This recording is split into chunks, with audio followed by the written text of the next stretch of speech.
Ang binabanggit ko pong episode na ito ay yung may kinalaman sa pagpunta rito ng binabanggit ninyo ng mga ahente ng International Criminal Court or ICC. Sino po sa inyo ngayon na nakaharap sa amin ang merong personal na nalalaman tungkol doon sa pangyayaring yon na may kinalaman sa pagpunta ng ICC sa ating bansa? Pwedeng itaas po yung mga kamay.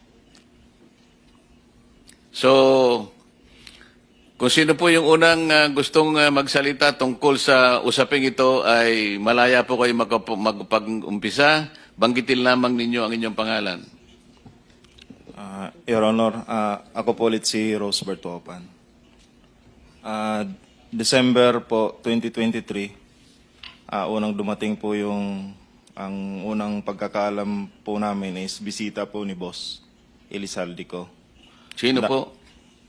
Ang pagkakaalam po namin, sabi po ni Mark Tiksay po sa amin, may bisita pong paparating si Boss ng mga foreigner. Which later on po nalaman namin na mga investigator po ng ICC. Paano po ninyo nalaman na sila ay mga investigador na galing sa ICC? Your Honor, nakita po namin sa TV po, yung si Chantal Daniels nag-appear po doon sa TV po. Then siya po yung napicturean ko na ini-escortan po namin dito po. Sino po ang nagbigay sa inyo ng tungkulin na asistihan ninyo yung mga ICC investigators? Paano po nagsimula ang inyong paglilingkod sa kanila? December 2023 po, Your Honor, dumating po sila dito. Then bumuo po ng team foreigner duty detail po ang team leader namin. Yun po. Then sinundo namin sa airport po, then dinala namin sa Setadines, Makati, yung unang accommodation po nila. Paano po ang coordination ninyo? Kailangan ikwento po ninyo. Paano ninyo sinusundo? Sino ang nagbibigay sa inyo ng utos? Paano saan nyo sila dadalhin? Saang lugar po nyo dinadala? Kung ano po yung nakasulat dito, banggitin po ninyo for the record. All the time naman po, kasama namin si Mark Tiksay po. Siya po ang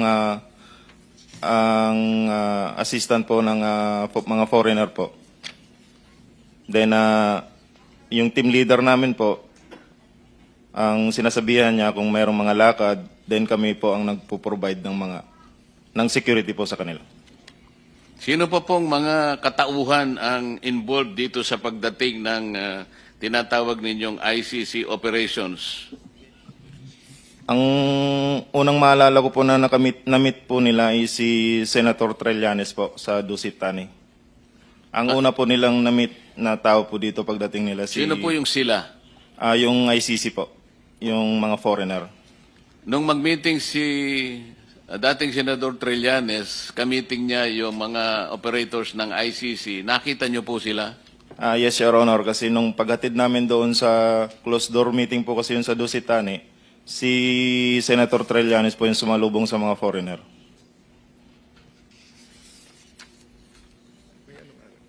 Sir President, if we can get the date later on and then request from that hotel their CCTV footages. So, as Senator Lacson always says, dapat sundan yung ebidensya. So, hindi ko na ulit-ulitin kasi baka makapaghanda yung iba eh. But take note lang ng staff natin, may binanggit silang detalye at kaya nating sundan sa ebidensya that will either prove or disprove yung sinasabi ng ating mga resource persons. Thank you, Mr. Chair. Salamat po. Meron kayong binabanggit sa parte ng inyong sworn statement na meron pang kinalaman hindi lamang si dating Senador Trillanes, kasama pa rin si dating Congressman Saldico at si dating Speaker Martin Romualdez. At meron kayong lugar na binabanggit kung saan sila nagkikita. Pwede ba ninyong ikwento ito? Pagkatapos po noon, nakamiting po ng mga foreigner po sa Dusit Tani si Senator Trillanes. Mga ilang araw po, na-meet din po ng mga foreigner sina dating Speaker po Romualdez, si Boss Elizalde ko. sa townhouse po. Then kasama rin po si Senator Trillanes doon.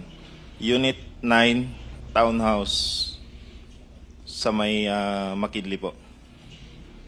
Dito sa parte ng inyong salaysay ay dinetalye pa ninyo yung inyong daily routine detail. Hindi lamang bilang driver, merong security, meron kayong team leader.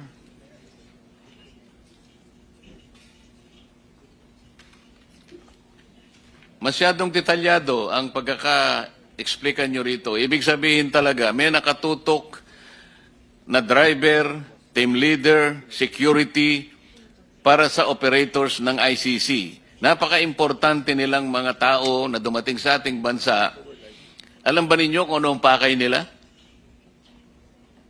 Meron bang nagbanggit sa inyo kung bakit ganun na lamang ang pagpapalaga at ang importansyang ibinigay ni Senador Trillanes, ni Saldico at saka ni former Speaker Martin Romualdez? Nung una po, wala po kaming idea na... Kagaraan, may idea ka na. Yes po, basta ang sinabi lang sa akin noon, sir, mag-provide kami ng security kasi bisita po ito ni Boss Saldico. Meron kayong binanggit na maleta patungkol dito sa operations ng ICC. Ikwento ninyo kung paano nag-operate ang maleta dito sa mga tauhan ng ICC na nagpunta sa ating bansa. Your Honor, ako po si Bernard Tube. From Horizon po, nag-advise po si Boss, magpapalit kami ng piso to dollar na 2 maleta. Doon sa Makati po. Bibili kayo ng US dollar. Yes, Your Honor. Dinala po namin ito sa Per Bank Makati, Salcedo Village po. Dalawang maleta worth of 50 to 60 M po ang laman. 50 to 60 million pesos ipapalit nyo sa US dollar. Yes, Anong po. bangko sa Makati? Per Bank po yung building, Your Honor, 146 sa Salcedo. Hindi siya bangko, sir. Parang money changer siya sa... Di ko ma-identify kung ano po yung room sa taas kasi marami po, isang beses lang po kami nag-deliver. So, hindi nyo alam kung bangko o money changer? Money changer po siya, sir. Kasi through contact po yung kailangan pumasok doon, sir. Kasi malaking halaga po yung pinapalit namin, sir. After nun, sir... Alam mo ba ang dahilan kung bakit hindi sila dumaan sa bangko at sa money changer na lang dumaan? Siguro, sir, sa laki din ng figure po, sir. Hindi lamang yun. Yung pinaka-importante. Bakit hindi sa bangko siya dumaan? At dumaan siya sa money changer? Para hindi po matrace, sir, na ganong Ayun. malaki. After that, sir, na palit na namin ng piso to dollar. So, isang maleta na lang po yung kapalit. Binaba namin sa van. Then, Kanino nyo binigay? After po nun, sir, binalik namin sa Horizon. Ang narinig ko po, sir, ibibigay po to kay Speaker. Yun na po siguro yung kamiting nila Kong, Senator Trillanes po. Doon na po yung ano po. Kasi kung pinalit mo ng dollar, gagamitin ng hindi Pilipino, di ba? Kasi tayo, ang gamit natin, sarili nating pera. Tama ba yun? Yes, Sir Honor. Marami kayong mga litrato dito sa inyong pinagsamang salaysay. Sino ang kumuha sa inyo dito sa mga taong operators ng ICC na inyong pinatitibayan na talagang nagsidating dito at inyong inistima at dinala sa mga lugar na kung saan sila magpupulong at ang ipangayata ay sinusundo pa ninyo ang mga taong kakausapin nila base dito sa pagkakaintindi ko sa inyong paglalahad dito. Tama ba? Yes, Your Honor. Ako po yung kumuha ng mga litrato, Your Honor. Yung mga taong kakausapin nila sa araw-araw base sa schedule na inyong inilahad dito sa inyong salaysay. Si Mark Tiksay po yung may contact, Your Honor, ng mga ka-meeting po nila. Pero nakikita ninyo kung sino yung mga taong sinusundo ninyo na kanilang kakausapin. Yes, Your Honor. Ilan ang mga taong nakausap nila magsimula nung pumunta sila rito hanggang sila'y matapos ng operation at sila'y nakauwi? Nung unang dating po nila ng December 2023, Your Honor, 2 beses lang po yung activity na ginawa nila. Yung na-meet po nila si Senator Trillanes, then yung pumunta po sila sa townhouse. Then bumalik po sila October 2024, Your Honor. Then doon na po namin nakita ang sunod-sunod po na activity namin doon sa Maidas kasi yun po ang ginawa nilang venue po ng investigation, Your Honor, ng mga foreigner. Nakita po namin doon ang mga witness po na kanilang ini-interview po. Magbigay pa ako ng example, Your Honor. Katulad po ni Jed Mabilog po. Ako po ang nagsundo sa lobby po ng Maidas, then inakyat po sa 10th floor kung saan nandun po ang mga foreigner po. Salamat po sa inyong sagot.